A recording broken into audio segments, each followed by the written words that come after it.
Now, one of the policies that was debated during this convention with the Liberal Party was universal basic income, and a resolution calling for the establishment of one was universally endorsed. We want to dive into this topic a bit more. Let's turn now to Wayne Lewchuk. He's an economics professor at McMaster University. Wayne, thank you so much for joining us. Evening, Natasha. So, as you just heard me say, the Liberal Party has endorsed this idea of a universal basic income.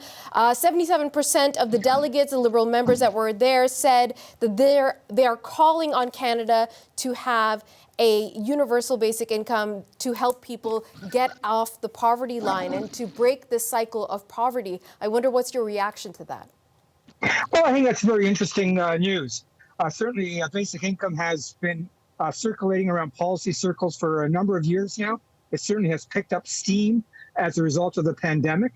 And I think what we've seen in the last 14 months is some real gaps in how we take care of Canadians who have fallen on hard times. And while many people think this is unique to the pandemic, I'll tell you, there are a lot of people who are in crisis well before the pandemic as a result of changes in the nature of the labor market and gaps in how we support people who are unable to support themselves. Well, Wayne, I'm glad you brought that up, because part of the reason we wanted to speak with you tonight is because you were involved with a universal basic income project in your community. And I wonder if you could succinctly help us understand what exactly was the nature of that project. Yeah, I was part of a team out of McMaster University. And what we did is we surveyed people who were part of the Ontario pilot here in Hamilton. There were about 1,000 people involved. We surveyed about 250 of them and then spoke with another 40 in detail to really get a sense of exactly what impact did the Ontario pilot have on those participants. And what we found is it had a huge effect.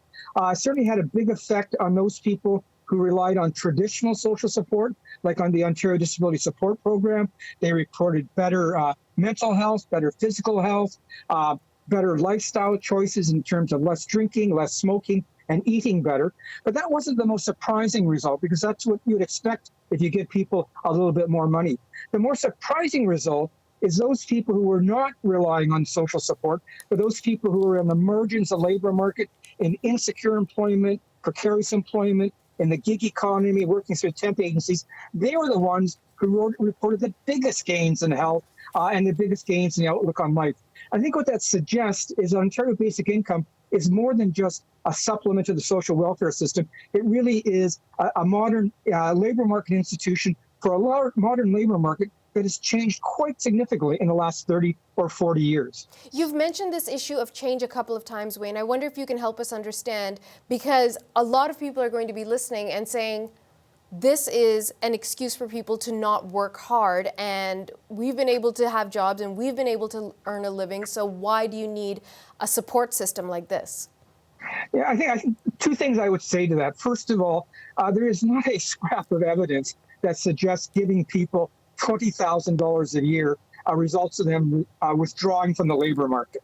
Our study showed that most people who are working before the basic income pilot continued to work after the basic income pilot.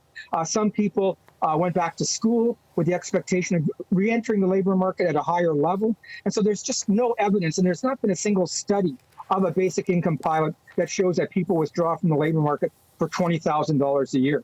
But what it really, I think, does is it provides a floor below which people cannot fall, and therefore people can build employment careers with some assurance, some guarantee that they won't fall into complete poverty as a result. And so it actually makes them better able to participate in the labor market, not less able. And that's a reflection of the fact that compared to 50 years ago, when the majority of people were in fairly permanent jobs, had some decent benefits, lasted quite a long time. Today, a growing part of our labor market are in temporary employment. They're working in the gig economy. They're on short-term contracts. And they may have a job today, but then they may not have a job tomorrow. And what basic income does, it levels out those gaps in employment and makes them more secure, more employable.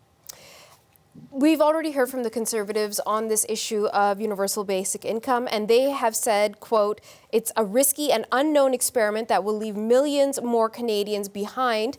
Also, you mentioned the issue of a study. So there was a 529-page report that was authored by researchers at the University of British Columbia, Simon Fraser University, and the University of Calgary. And they concluded, after a 3-year investigation, that a basic income plan for all is not the best way to address poverty and other social problems. They say there's better ways to do so by boosting existing social support programs for vulnerable groups in particular, including individuals with disabilities, boosting ability to get dental care, for example, helping people who are the working poor being able to pay their rent, give them rent subsidies. So they're saying this isn't necessarily the best approach. What do you say?